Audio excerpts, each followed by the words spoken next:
இந்த விளக்கு பூசைக்கு வந்து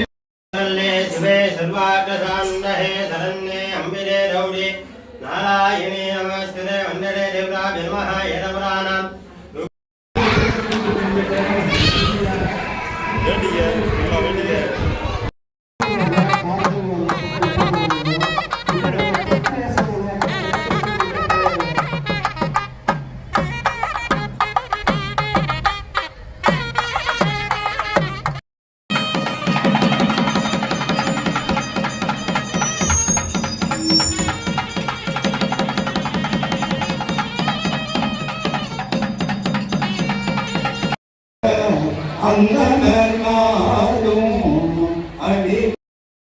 அவங்க உங்களோட வாழ்க்கைக்கு என்ன தேவையோ அதை நீங்க கேளுங்க. அந்த குழந்தைங்களாம் அங்க இருக்கிறாங்க பாருங்க, அவங்க எல்லாரையும் வெளியில வர சொல்லுங்க. ஒளி வழிபாட்டினுடைய மேன்மையும் சிறப்பையும் அதனுடைய பயன்பாட்டையும் பற்றி மிக விரிவாக வள்ளல் பெருந்தகையை விட ஒருத்தர் யாரும் சொல்லல. அதை விட நடக்கும் மேன்மையே நமக்கருள் செய்திட. ஒரு வேளை சுடுது அப்படின்னா கையில 2 பூ எடுத்து வச்சோ அல்லது வெத்தலையில சேர்த்து குடிச்சோ நீங்க வந்து பாத்தீங்கன்னா பண்ணுங்க. ஒரு வெத்தலையை எடுத்துங்க, குடிச்சுட்டு அதுல வந்து பாத்தீங்கன்னா விளக்கு ஏத்துங்க. தீப்பெட்டியில விளக்கு ஏற்றக்கூடாது. ஏன் அப்படின்னா அம்பாளுடைய திருவடிவம், அந்த திரிதான் விளக்கு திரி, அம்பாளுடைய திருவடிவமா முகமாக நம்ம வந்து இப்ப பூஜை பண்ண போறோம். அப்படி இருக்கக்கூடிய அம்பாளுடைய முகத்துல சாதாரண ஒரு குச்சியை கொண்டு நம்ம ஏற்றுற மாதிரியான ஒரு பாவனைய செய்யக்கூடாது. பெரும்பாலான இடத்துல கடைபிடிக்கலாம். விட்டு அவருடைய ஒரு தலையை வந்து சுண்டுவரனுடைய நகைக்கிறனால அவர் வந்து பாத்தீங்கன்னா அவருடைய தலையை கொய்து விடுவார். அப்படி இல்லை அப்படின்னா கண்டிப்பா வந்துருக்க முடியாது. நம்ம அர்ச்சகர் வந்துவிட்டார், அவர் இந்த விழாவை முன்னிட்டு சிறப்பான முறையாக இருக்கும். இப்ப விளக்கு ஏற்பாடு பண்ணிட்டோம், எல்லாம் ஏற்றி வச்சுக்கலாம். இப்ப ரெண்டு கையிலையும் மலர்கள் எடுத்துங்க.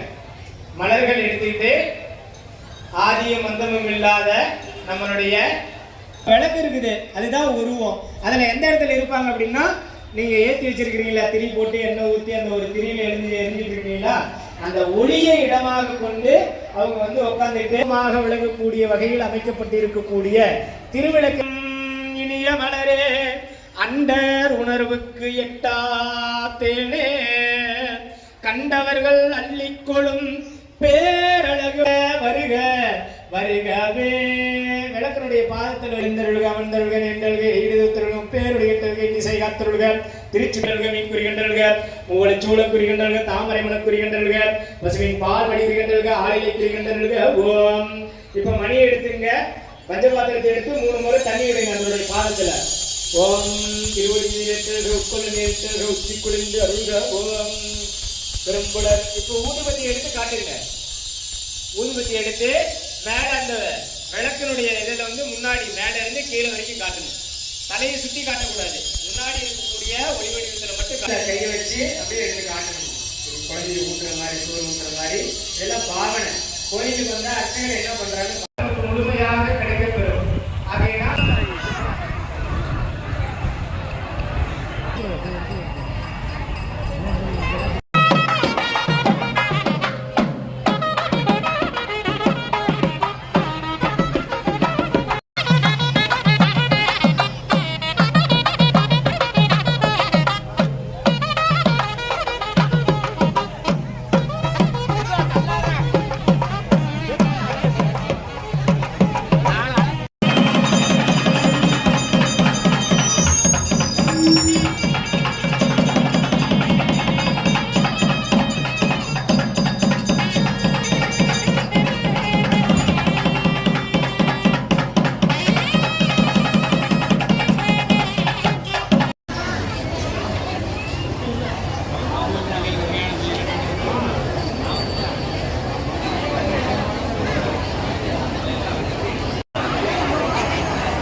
எல்லாரும் கைவிளக்கு ஏற்றிட்டீங்களா? கைவிளக்கு ஏற்றி வச்சுக்கிட்டு ஊதுபத்தி இருக்கும், அந்த ஊதுபத்தியும் அந்த விளக்கால ஏற்றி அந்த விளக்கினுடைய தண்டு. ஞானம்னா அருள்னு பொருள், அருள்னா செல்வம்னு பொருள். சரிங்களா? அருள்னா செல்வம்னு பொருள். உங்களுடைய வாழ்க்கைக்கு தேவையான அத்துணை வகையான செல்வங்களையும் நல்க வல்லாரும். நம்ம இருள்ல இருந்து ஒளிக்கு போகணும் அப்படின்னு சொல்லுவோம், இரவுல இருந்து விடிஞ்சா போதும்டா அப்படின்னு சொல்லுவோம். ஆனா அவர் அப்படி சொல்லல, ஒளியிலிருந்து பேரொளியை நோக்கி போகணும். இன்பத்திலிருந்து பேர் இன்பத்தை வச்சுக்கல. அதுக்கப்புறம் நம்ம நிறைய எடுத்து வச்சுக்கலாம். எல்லாம் தயாராகிட்டீங்களா? இப்ப கையில பூ எடுத்து வச்சுட்டு விநாயகரை வணங்கிங்க. அவர் விநாயகர் பெருமான் நண்ட சராசரங்களில் இருந்து இது நேற்று வரைக்கும் நீங்க இங்க உட்கார்ற வரைக்கும் இது ஒரு சாதாரண விநாயகரை காட்டுங்க. சலம்பூடு ரூபம் மறந்தறியேன், தமிழோடு இசைவாடல் மறந்தறியேன், நலம் இங்கிடு முன்னை மறந்தறியேன், உன் நாமம் என்னாவில் மறந்தறியேன், உன் நாமம் என்னாவில் மறந்தறியேன். உருவத்தை எந்த இடத்துல எடுத்தீங்களோ அதே இடத்துல வச்சிருங்க. உங்களுக்கு இடையூறு இல்லாம எங்க இருந்து எடுத்தீங்களோ அதே இடத்துல உருவத்தை வச்சிருங்க. இப்ப விளக்கு இருக்குங்களா? விளக்கு எடுத்து காட்டுங்க. இல்லக விளக்கது என் அன்பு ஆதிக்குமார் இன்னம் வாழிக்குமோ சிறப்பியே, என்னம் வாழிக்குமோ சிறப்பியே. நைவேத்தியம் பண்ணி முடிச்சுட்டு இன்னொரு முறை அந்த விளக்கு எடுத்து காட்டுங்க. விளக்கு போது கையிலையும் விளையாமே மோசி மோசி சுத்திட்டு விளக்கு எந்த இடத்துல எடுத்தீங்களா அதே இடத்துல வச்சிருங்க. மணியை எந்த இடத்துல எடுத்தீங்களா அதே இடத்துல வச்சிருங்க. இப்ப இந்த அச்சத்தை எடுத்து கை விளக்கு கையில் வச்சிருக்கிறீங்களா? யாரும் தீப்பெட்டியில் விளக்கு ஏற்றக்கூடாது. குத்து விளக்க கையில் இருக்கிற சின்ன விளக்குனால தான் கையில் ஏற்றணும். ஒரு வேளை சுடுது அப்படின்னா கையில் 2 பூவை எடுத்து வச்சோ அல்லது வெத்தலையில் சேர்த்து அந்த திரி தான் விளக்கு திரி. அம்பாளுடைய திருவடிவமாக முகமாக நம்ம இப்போ பூஜை பண்ண போகிறோம். அப்படி இருக்கக்கூடிய அம்பாளுடைய முகத்தில் சாதாரணமாக ஒரு குச்சியை கொண்டு நம்ம ஏற்றுற மாதிரியான ஒரு பாவனையை செய்யக்கூடாது. பெரும்பாலான இடத்துல பண்ணக்கூடாது. சின்ன விளக்கு ஏற்றி தான் பண்ணணுங்கிறது தான் நம்மளுடைய சமய சான்றோர்களுடைய நமக்கு வழிகாட்டுதல். ஆனால் காலத்தினுடைய சூழல் கருதி நம்ம எல்லாம் பண்ணிடுறோம். அது எப்போ வாய்ப்பு கிடைக்குதோ அப்பயாவது நம்ம சரியாக பண்ணணும். சரிங்களா? ஓகேவா? இந்த விளக்கு வழிபாட்டுக்கு நீங்கள் வந்திருக்கிறீங்க. அப்படி இல்லை அப்படின்னா கண்டிப்பாக வந்திருக்க முடியாது. நம்ம அர்ச்சகர் விட்டார். அவர் இந்த விழாவை முன்னிட்டு சிறப்பான முறையில் நடத்துவார். அந்த ஒளியை இடமாக கொண்டு 5 முகங்களில் எழுந்தருளி இருக்கின்றார்கள்.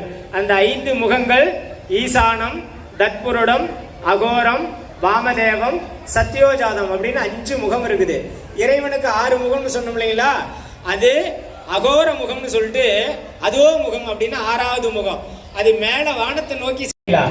அதனால சிவபெருமானுக்கு 6 முகம். அதுல நமக்கு தெரியாது. தத்துவ நிலைகளில் 5 முகமாக வெளிப்படும். அது இங்கே மண்ணுலகத்தில் இருக்கக்கூடிய ஏனைய உயிர்களுக்கு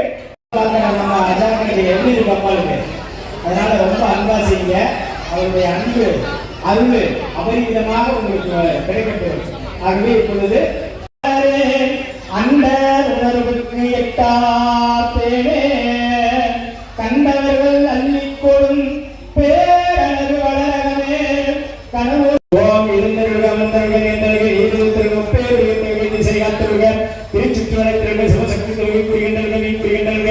உங்களை சூழல் புரிகின்றனர், தாமரைகளை புரிகின்றனர், பசுமை பால் வழி புரிகின்றனர், ஆளிலை